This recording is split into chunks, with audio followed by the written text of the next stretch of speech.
How to fix Snapchat public profile not showing. Let's get started. Launch your Snapchat app and make sure you have already logged into your account. In order to create Snapchat public profile, you must be at least 18 years old. And also you'll need to allow the public visibility. Navigate to the profile page of Snapchat, then click on the settings icon given at the top right corner. Scroll down and head over to the section Privacy Controls. Navigate to the option Contact Me. Now you'll need to check in for the option Friends and Contacts. If you find the option of everyone over here, check in for it. Then head back. Navigate to the option My Story. Check in for the option My Friends. Over here as well, if you find the option Everyone, check in for it. With these settings, you'll be good to go.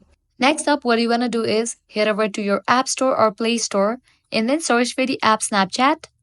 After app appears, if you find the option of update, just click on it and update the app to its latest version. With these solutions, your problem will be fixed. Your Snapchat public profile option will be showing. At the end, if this guide helped you out, don't forget to like, share, and subscribe to our channel. Thanks for watching.